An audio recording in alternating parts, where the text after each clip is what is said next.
नमस्कार मित्रों, आप लोग देख रहे हैं सिलेक्शन वर्ल्ड यूट्यूब चैनल। और आज सिलेक्शन वर्ल्ड यूट्यूब चैनल की इस कक्षा में हम भारतीय संविधान के महत्वपूर्ण प्रश्नों का अध्ययन करेंगे जो संघीय कार्यपालिका से संबंधित हैं। इस संघीय कार्यपालिका में एक पार्ट हम पूरा कर चुके हैं जिसके 20 प्रश्न आप लोगों तक पहुंच गए थे और वो आपने पूरे तैयार कर लिए होंगे। और इसी उम्मीद के साथ आज जो है पॉलिटी का ये पार्ट सेकंड लेके आ रहा हूँ संघीय कार्यपालिका को लेकर। चलिए प्रश्नों को देखते हैं, इन प्रश्नों में क्या है और ये प्रश्न क्यों परीक्षा की दृष्टि से महत्वपूर्ण है, देख लेते हैं। आज का पहला प्रश्न है कि राष्ट्रपति द्वारा जारी अध्यादेश अधिवेशन प्रारंभ होने के कितने दिनों तक अधिक से अधिक एक बार में प्रभावी रह सकता है। प्रश्न कह रहा है कि अगर राष्ट्रपति द्वारा अध्यादेश जारी किया गया और उसके बाद संसद सत्र में आ गई तो ऐसा अधिवेशन संसद के सत्र में आने के बाद कितने दिनों तक प्रभावी रह सकता है, प्रश्न ये पूछा जा रहा है। तो आइए आंसर देख लेते हैं। ऑप्शन दिए गए हैं 6 दिन, 6 सप्ताह, 6 माह और 3 माह। बंधुओं, इस प्रश्न से रिलेटेड जो मुख्य बातें हैं पहले उनको जान लेते हैं, तब तक आप लोग आंसर को भी देखते रहिएगा और सुनेंगे। राष्ट्रपति द्वारा जारी अध्यादेश, राष्ट्रपति को अध्यादेश जारी करने की शक्ति दी गई है अनुच्छेद 123 के तहत जब संसद सत्र में ना होता। और बताया गया है इसी अनुच्छेद में कि अगर संसद सत्र में आ जाती है अध्यादेश जारी होने के बाद तो ऐसे अध्यादेश को, ऐसे विधेयक को जो है 6 सप्ताह के भीतर संसद से स्वीकृत कराना होगा। अगर संसद से स्वीकृति नहीं मिलती है तो ये अध्यादेश समाप्त हो जाएगा। तो प्रश्न फर्स्ट का आंसर हो जाएगा बी, 6 सप्ताह। अनुच्छेद याद रखेंगे 123 है इससे रिलेटेड, ठीक है। नेक्स्ट क्वेश्चन देखते हैं कि निम्न में से कौन सा राष्ट्रपति का संवैधानिक विशेषाधिकार नहीं है। चलिए बात कर लेते हैं। ऑप्शन ए की साधारण बिल को पुनर्विचार हेतु लौटाना। बंधुओं, साधारण बिल को पुनर्विचार हेतु लौटाने के लिए संविधान के अनुच्छेद 111 में प्रावधान किया गया है। इस प्रकार ऑप्शन ए तो संविधान में उल्लिखित है, जब इसका उल्लेख संविधान में है तो ये संवैधानिक विशेषाधिकार हो गया। नेक्स्ट है ऑप्शन बी को देखते हैं, लोकसभा को भंग करना। बंधुओं, लोकसभा को भंग करने का प्रावधान हमारे संविधान के अनुच्छेद 85 में किया गया है कि जो है मंत्रिमंडल की सिफारिश पर या प्रधानमंत्री से परामर्श करके राष्ट्रपति द्वारा लोकसभा को भंग किया जा सकता है। नेक्स्ट ऑप्शन है सी, प्रधानमंत्री की नियुक्ति करना। प्रधानमंत्री की नियुक्ति से संबंधित अनुच्छेद 75 है जिसमें बताया गया है कि राष्ट्रपति प्रधानमंत्री की नियुक्ति करेगा और प्रधानमंत्री की सलाह पर अन्य मंत्रियों की भी नियुक्ति करेगा। चलिए, तो ऑप्शन डी है, वित्तीय बिल को पुनर्विचार हेतु लौटाना। बंधुओं, वित्तीय बिल को पुनर्विचार हेतु राष्ट्रपति नहीं लौटा सकता है क्योंकि वित्तीय बिल या धन विधेयक जो होते हैं ये राष्ट्रपति की पूर्व अनुमति से ही किसी सदन से प्रारंभ किए जाते हैं, ठीक है। ऐसे बिलों को प्रारंभ करने के लिए सबसे पहले राष्ट्रपति की अनुमति ले ली जाती है। जब किसी व्यक्ति से पहले ही अनुमति ले ली गई है तो उसे बीच में बाद में लौटाने का प्रश्न ही नहीं उठता है। चलिए नेक्स्ट क्वेश्चन देखते हैं। इस प्रश्न का आंसर हो जाएगा क्वेश्चन सेकंड का आंसर हो जाएगा डी। इस प्रकार अगले क्वेश्चन की तरफ चलते हैं और अगला प्रश्न है, भारत का कार्यपालिका अध्यक्ष कौन है। भारत का कार्यपालिका अध्यक्ष कौन है। बात कर रहे हैं कि भारत में जो कार्यपालिका शक्ति है वो किसके अंतर्गत निहित है, प्रश्न ये पूछा जा रहा है। तो भारतीय संविधान का अनुच्छेद 53 कहता है कि राष्ट्रपति भारत का कार्यपालिका अध्यक्ष होगा। तो इस तरह प्रश्न 3 का आंसर जो है ए हो जाएगा। ऑप्शन ए, प्रश्न 3 का आंसर ऑप्शन ए, राष्ट्रपति। नेक्स्ट क्वेश्चन है, राष्ट्रपति पर महाभियोग का आरोप संसद के किस सदन द्वारा लगाया जा सकता है। बात की जा रही है राष्ट्रपति पर महाभियोग की प्रक्रिया की, और राष्ट्रपति महाभियोग की प्रक्रिया संविधान के अनुच्छेद 61 में दी गई है, 61 में दी गई है। और महाभियोग का जो प्रस्ताव है वो किसी भी सदन से प्रारंभ हो सकता है। तो इसलिए अब प्रश्न जो 4 है उसका आंसर सी होगा, संसद के किसी भी सदन द्वारा। बंधुओं, यहाँ पे बता दें, संसद के किसी भी सदन द्वारा जब महाभियोग का प्रस्ताव शुरू किया जाता है तो प्रस्ताव को शुरू करने से 14 दिन पहले राष्ट्रपति को सूचना दे देनी चाहिए, और जो सूचना के लिए जो प्रस्ताव भेजा जाता है उस पर उस सदन के 1/4 सदस्यों के हस्ताक्षर होने चाहिए, और उसके बाद जब उस सदन के 2/3 सदस्यों द्वारा ऐसा प्रस्ताव पारित कर दिया जाता है तब जांच के लिए दूसरे सदन में भेजा जाता है। अर्थात राष्ट्रपति महाभियोग का प्रस्ताव जो है किसी भी सदन द्वारा प्रारंभ किया जा सकता है। प्रश्न 4 का आंसर सी सही होगा। नेक्स्ट है, प्रायः किसकी सलाह पर राज्य में राष्ट्रपति शासन लागू किया जाता है। देखिए, प्रश्न कह रहा है राष्ट्रपति शासन। अब राष्ट्रपति शासन से संबंधित हमारे संविधान का अनुच्छेद है 356। 356 को राष्ट्रपति शासन के रूप में जाना जाता है, और ये राष्ट्रपति शासन देश में न लगा के राज्यों में लगाया जाता है। तो यहाँ पर ऑप्शन देख लेते हैं प्रश्न 5 में क्या क्या ऑप्शन है। ऑप्शन ए है मुख्यमंत्री, बी है हाई कोर्ट के मुख्य न्यायाधीश, सी है राज्यपाल। तो प्रश्न 5 का आंसर होगा सी, राज्यपाल। राष्ट्रपति जो है किसी राज्य में अनुच्छेद 356 का प्रयोग करते हुए अपने अधिकारों को राज्यपाल के परामर्श से ही लागू कराता है, और राष्ट्रपति शासन वहाँ पर लगाया जाता है। कहने का आशय है कि राष्ट्रपति शासन राज्यपाल से परामर्श करके राष्ट्रपति द्वारा लगाया जाता है अनुच्छेद 356 के तहत। नेक्स्ट क्वेश्चन है, निम्न में से कौन राष्ट्रपति से पूर्व भारत के उपराष्ट्रपति पद पर आसीन नहीं रहा। प्रश्न कहता है कि ऐसा व्यक्ति कौन है निम्न ऑप्शन में से कि वो जब राष्ट्रपति बना उससे पहले भारत का उपराष्ट्रपति नहीं रहा था। चलिए बात कर लेते हैं ऑप्शन की। तो डॉक्टर एस सर्वपल्ली राधाकृष्णन हैं। तो सर्वपल्ली राधाकृष्णन ये तो हमारे उपराष्ट्रपति रहे थे। डॉक्टर जाकिर हुसैन ये भी रहे थे। और ऑप्शन सी नीलम संजीव रेड्डी, तो ये एक ऐसे व्यक्ति थे जो उपराष्ट्रपति नहीं रहे थे और उसके बाद राष्ट्रपति पद पर सीधे पहुंचे थे। आपको बता दें कि नीलम संजीव रेड्डी एक ऐसे राष्ट्रपति रहे हैं जो निर्विरोध चुनाव जीते थे। ठीक है, नेक्स्ट क्वेश्चन है, जब कोई विधेयक संसद के दोनों सदनों द्वारा पारित कर दिया गया हो, मतलब दोनों सदनों द्वारा पारित कर दिया गया हो, तो निम्न में से किसको उस विधेयक पर अनुमति रोकने का अधिकार प्राप्त है। आइए देख लेते हैं ऑप्शन ए प्रधानमंत्री, बी राष्ट्रपति, सी लोकसभा अध्यक्ष, डी राज्यसभा सभापति। बात कर लेते हैं कि कौन रोकेगा। तो संविधान का अनुच्छेद है 111 में इस आशय का प्रावधान किया गया है और बताया गया है कि जो है कोई भी विधेयक जो दोनों सदनों द्वारा पारित कर दिया जाएगा उस पर अनुमति देने या रोक लेने का जो अधिकार है वो राष्ट्रपति के पास होगा। तो इस प्रश्न का आंसर हो जाएगा बी राष्ट्रपति। क्वेश्चन 7 का आंसर है ऑप्शन बी राष्ट्रपति। नेक्स्ट क्वेश्चन है, राष्ट्रपति की मृत्यु, पद त्याग अथवा हटाए जाने पर पद में हुई रिक्ति को भरने की समय सीमा क्या है। मतलब अगर किसी वजह से निम्न में से किसी कारण से राष्ट्रपति का पद खाली हो जाता है तो उसके पद को दोबारा से चुनाव करा के भरने की जो अधिकतम समय सीमा है वो क्या है।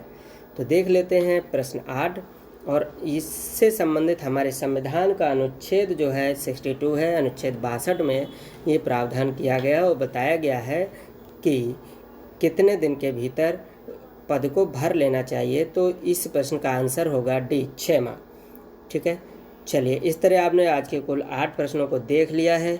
बंधुओं, आपसे गुजारिश है कि चैनल को सब्सक्राइब कर लें। अगर आपने चैनल सब्सक्राइब नहीं किया है और बेल वाला बटन नहीं दबाया है तो उसे भी दबा लें, क्योंकि जो भी वीडियो डाले जाते हैं उनके नोटिफिकेशन आपको समय पर प्राप्त होंगे तो आपके लिए ज़्यादा लाभदायी होंगे। साथ ही साथ चैनल को शेयर भी करते रहिए। जो भी वीडियो आते हैं आपके पास शेयर कर दिया करिए, जिससे कि अधिक से अधिक लोगों का फ़ायदा हो सके, उनको जानकारी मिल सके। इस लॉकडाउन में कहीं पर भी ऑफलाइन क्लास नहीं चल रही है, तो इस तरह ऑनलाइन क्लास के माध्यम से ही सभी लोग बहुत अच्छी तैयारी कर सकें और कंपटीशन में अच्छा करने की कोशिश कर सकें। आज के समय में कोई यज्ञ, महायज्ञ और दान नहीं है इतना बड़ा जितना बेरोजगारी के समय में आप किसी को रोजगार उपलब्ध करा पाते हैं।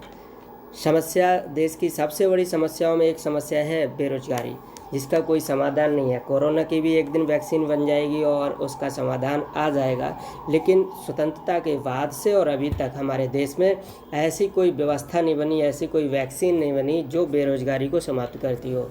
तो बंधुओं, इस बात को लेकर हमें दृढ़ प्रतिज्ञ रहना पड़ेगा और अपने लक्ष्य और अध्ययन के प्रति बहुत ही ईमानदारी से लगना होगा, जिससे कि हम एक सरकारी नौकरी अपने घर में, अपने परिवार में ला सकें और कम से कम 2 से 3 पीढ़ियों का भला कर सकें।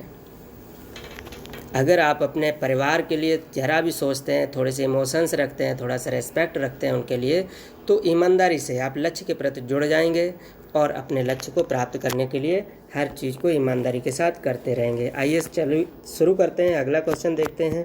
क्वेश्चन 9 क्या है? क्वेश्चन 9 कहता है कि किस अनुच्छेद के अंतर्गत राष्ट्रपति मूल अधिकारों को स्थगित कर सकता है? राष्ट्रपति मूल अधिकारों को स्थगित कर सकता है, मतलब जो मूल अधिकार में प्रदान किए गए हैं उनमें पूछा गया है कि कौन सा ऐसा अनुच्छेद है जिसके अंतर्गत राष्ट्रपति मूल अधिकारों को स्थगित कर सकता है। आइए देख लेते हैं। ऑप्शन ए है अनुच्छेद 358, ऑप्शन बी है अनुच्छेद 359, ऑप्शन सी है अनुच्छेद 13 और ऑप्शन डी है अनुच्छेद 356। आइए बात कर लेते हैं इसके आंसर की। तो भारतीय संविधान के अनुच्छेद 359 में ऐसा प्रावधान किया गया है कि जब देश में संकट काल उत्पन्न हो जाएगा तो उस समय राष्ट्रपति मूल अधिकारों को स्थगित कर देगा, केवल अनुच्छेद 20 और 21 को छोड़कर। संविधान के भाग 3 में जो हमें मूल अधिकार दिए गए हैं, पूरा का पूरा भाग 3 जो है सस्पेंड कर दिया जाएगा, उसके केवल 2 अनुच्छेदों को छोड़ दिया जाएगा, वो हैं 20 और 21। ठीक है, आप लोग बताएंगे कमेंट करके अनुच्छेद 20 और 21 में क्या है, और इसके साथ ही साथ आप लोग ये भी कमेंट करके बताएंगे कि अनुच्छेद 358 क्या कहता है।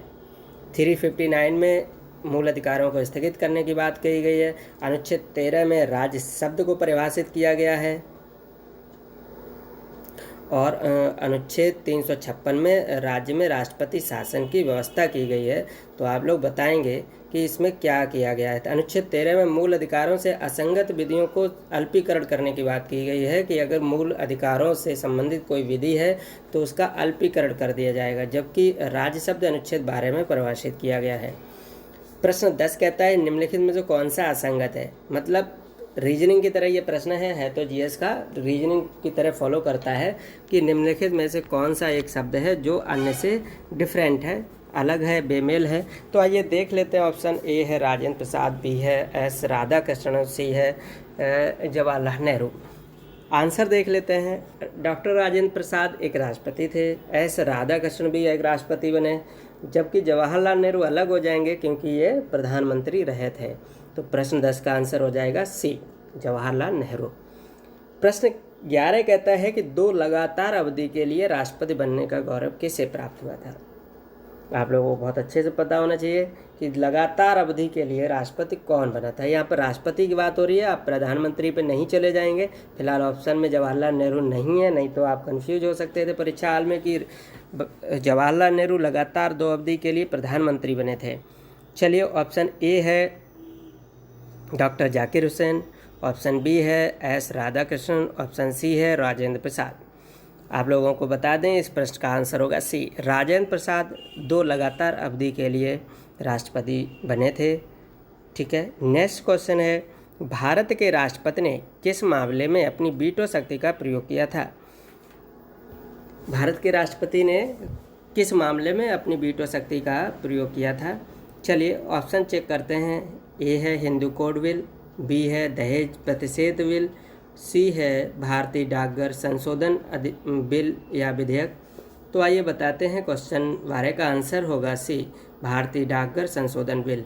अब बात यह है कि यहाँ पर आप लोगों को बताना है प्रश्न 12 के परिप्रेक्ष्य में कि वो कौन राष्ट्रपति थे जिन्होंने भारतीय डाकघर संशोधन बिल पर वीटो शक्ति का प्रयोग किया था।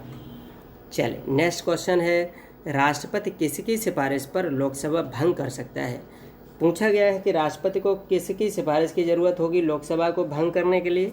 आइए बात करते हैं ऑप्शन चेक करते हुए। ए है राज्यसभा, बी है चुनाव आयोग, सी है सीजेआई और डी है मंत्रिपरिषद।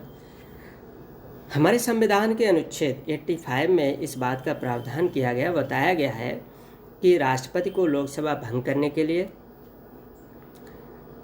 प्रधानमंत्री सिफारिश करेगा। तो यहाँ पर ऑप्शन में प्रधानमंत्री तो है नहीं। अब आंसर हम किसको कर सकते हैं? तो आंसर राज्यसभा नहीं होगा, चुनाव आयोग भी नहीं होगा, CJI भी नहीं होगा, मंत्रिपरिषद आंसर हो जाएगा, क्योंकि प्रधानमंत्री मंत्रिपरिषद का मुखिया होता है। ठीक है, मंत्रिपरिषद इस तरह से आंसर हो जाएगा। नेक्स्ट देखते हैं, राष्ट्रपति कब राष्ट्रीय आपातकाल की घोषणा कर सकता है?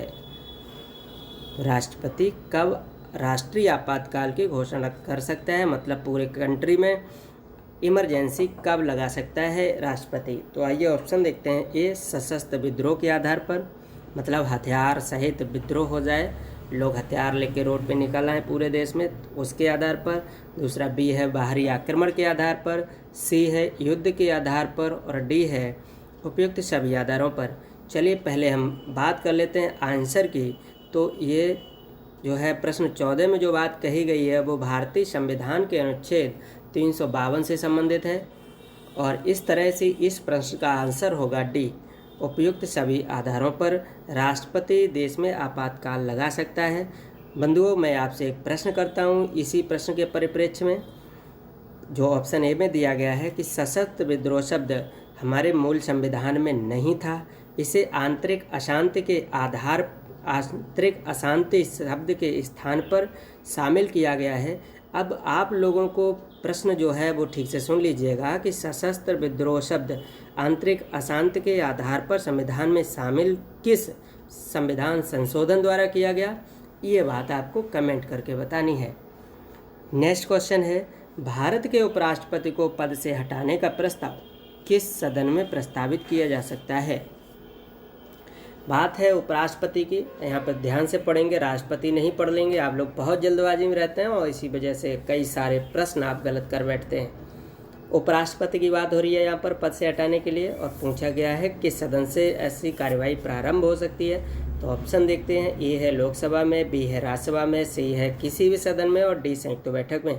आइए आंसर चेक कर लेते हैं। सबसे पहले 15 का आंसर होगा बी, क्योंकि उपराष्ट्रपति किसी भी सदन का सदस्य नहीं होता है, लेकिन राज्यसभा का सभापति होता है, इसलिए उसका जो है हटाने का प्रस्ताव राज्यसभा से ही प्रारंभ किया जाता है। चलिए नेक्स्ट क्वेश्चन देखते हैं, निम्न में से कौन सा पद भारत के संविधान में वर्णित नहीं है? प्रश्न कहता है कि निम्नलिखित जो 4 ऑप्शन है उनमें से ऐसा कौन सा शब्द या शब्दावली है जो भारत के संविधान में जिसका उल्लेख नहीं किया गया है। आइए बात कर लेते हैं ऑप्शन की। तो ए है विनियोग विधेयक। विनियोग विधेयक संविधान के अनुच्छेद 114 में इसका उल्लेख किया गया है, तो ये तो आंसर हो नहीं सकता है। वार्षिक वित्तीय विवरण, वार्षिक वित्तीय विवरण शब्द जो है हमारे संविधान के अनुच्छेद 112 में है। कहा गया कि राष्ट्रपति प्रत्येक वर्ष के प्रारंभ में, प्रत्येक वित्तीय वर्ष के प्रारंभ में सरकार के आय और व्यय का जो है पूरा वार्षिक लेखा जोखा सदन में प्रस्तुत करवाएगा, तो वो वार्षिक वित्तीय विवरण कहलाएगा। तो इस शब्द का तो उल्लेख हमारे संविधान में किया गया है। सी है बजट, बजट शब्द का उल्लेख हमारे संविधान में नहीं किया गया है, और डी संचित निधि तो हमारे संविधान में उल्लेखित है। तो प्रश्न 16 का आंसर हो जाएगा सी, बजट। वार्षिक वित्तीय विवरण को सामान्य भाषा में बजट कहा जाता है, जबकि संविधान में बजट शब्द का कोई भी उल्लेख नहीं किया गया है। तो प्रश्न 16 का आंसर हो जाएगा सी, बजट। नेक्स्ट क्वेश्चन है 17। प्रश्न कहता है कि मंत्रिपरिषद सामूहिक रूप से किसके प्रति उत्तरदायी होती है? भारतीय संविधान के अनुच्छेद 74 में इस बात का प्रावधान किया गया है कि मंत्रिपरिषद जो है लोकसभा के प्रति सामूहिक रूप से उत्तरदायी होगी। लेकिन अगर यहीं पर बात कर लें मंत्रिपरिषद के सदस्य व्यक्तिगत रूप से किसके प्रति उत्तरदायी होते हैं, तो प्रश्न का आंसर बदल जाएगा। आप लोग बताएंगे कमेंट करके कि अगर बात की जाए मंत्रिपरिषद के सदस्य किसके प्रति उत्तरदायी होते हैं, तो आप लोग कमेंट करके बताएंगे। ऑप्शन यही रहेंगे चारों, ए राष्ट्रपति, बी संसद, सी लोकसभा और डी राज्यसभा। लेकिन अभी जान लेते हैं प्रश्न 17 का आंसर होगा सी, लोकसभा। लोकसभा के प्रति सामूहिक रूप से मंत्रिपरिषद उत्तरदायी होती है। नेक्स्ट क्वेश्चन है, प्रधानमंत्री बनने की न्यूनतम उम्र क्या है? मतलब प्रधानमंत्री बनने के लिए न्यूनतम उम्र कितनी होनी चाहिए? आइए ऑप्शन चेक कर लेते हैं। ए है 30 वर्ष, बी है 35 वर्ष, सी है 25 वर्ष और डी है 21 वर्ष। बंधुओं, भारत में किसी भी प्रकार का चुनाव लड़ने के लिए न्यूनतम उम्र 21 वर्ष निर्धारित की गई है। अब बात करते हैं हम अपने प्रश्न की कि प्रधानमंत्री बनने के लिए न्यूनतम उम्र कितनी होनी चाहिए। तो प्रधानमंत्री बनने की न्यूनतम उम्र का कोई कहीं पर प्रधानमंत्री की योग्यताओं में ऐसा उल्लेख नहीं किया गया है, जबकि बताया गया है संविधान में कि लोकसभा सदस्य का चुनाव लड़ने के लिए न्यूनतम उम्र 25 वर्ष होनी चाहिए। तो जब व्यक्ति लोकसभा का चुनाव लड़ता है और लोकसभा के चुनावों में जो बहुमत दल का जो नेता होता है उसी को प्रधानमंत्री बना दिया जाता है। तो इस प्रकार प्रधानमंत्री की न्यूनतम आयु 25 वर्ष हो जाती है कि अगर कोई व्यक्ति 25 वर्ष का है और वो लोकसभा का चुनाव जीत कर पहुँचता है और उस जीते हुए बहुमत प्राप्त दल के सभी सदस्य एक मत होकर उस व्यक्ति को प्रधानमंत्री चुनने की घोषणा करते हैं, तो वही व्यक्ति प्रधानमंत्री बना दिया जाएगा। तो उसकी न्यूनतम आयु 25 वर्ष ही होगी। तो प्रश्न 18 का आंसर हो जाएगा सी। नेक्स्ट क्वेश्चन है और ये आज का लास्ट क्वेश्चन है कि किस अनुच्छेद में मंत्रिमंडल शब्द का पहली और अंतिम बार प्रयोग किया गया है। आइए बात कर लेते हैं कि पहली और अंतिम बार प्रयोग किस अनुच्छेद में किया गया है। देखते हैं। ऑप्शन ए है अनुच्छेद 352। बंधु, अनुच्छेद 352 में आपको पता है कि जो है राष्ट्रीय आपातकाल की बात कही गई है, युद्ध के आधार पर, सशस्त्र विद्रोह के आधार पर, ठीक है, या आक्रमण के आधार पर, ठीक है। तो ये तो ऑप्शन इस प्रश्न के लिए ठीक नहीं है। बी ऑप्शन है 356। 356 में राज्य में राष्ट्रपति शासन की बात कही गई है। ऑप्शन सी देखते हैं। ऑप्शन सी है अनुच्छेद 76। अनुच्छेद 76 में मित्रों भारत के महान्यायवादी अटॉर्नी जनरल का उल्लेख है। तो अब हमारे पास अनुच्छेद रह गया है अनुच्छेद 74। तो यही प्रश्न का आंसर है। इस प्रश्न का आंसर होगा विकल्प डी, अनुच्छेद 74। 74 में ही मंत्रिमंडल शब्द का उल्लेख पहली और अंतिम बार केवल एक बार ही किया गया है। आज की क्लास यहीं पर समाप्त करते हैं। बंधुओं, आप पूरी क्लास को रोज़ देखा करिए और जितने भी प्रश्न आपको कमेंट करने के लिए बोले जाते हैं, बेशक चाहे आप कमेंट ना करें, लेकिन इन प्रश्नों को चेक ज़रूर कर लिया करिए, क्योंकि ऐसे ही प्रश्न आने की संभावना कई बार अधिक हो जाती है। चलिए आज की क्लास को समाप्त करते हैं। धन्यवाद। आज फिर हमने